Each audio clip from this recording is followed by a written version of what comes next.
Alright, I'm underneath the vehicle. So, first thing you can see is that there's oil all over everything.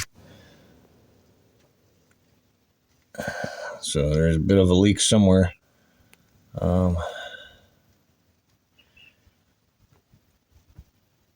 And I'm under here to show, not that everything's dirty, but the rotation, the amount of rotation, the amount of play in the drive shaft. So I'm going to rotate it back and forth, counter and clockwise. Okay, here it's kind of clunky. I don't know if this is normal or not. Forward and backwards, not. And there's like a hair of movement, not much. But back here at the differential, you can tell how much it moves forward and back when I rotate it. So just hardly anything.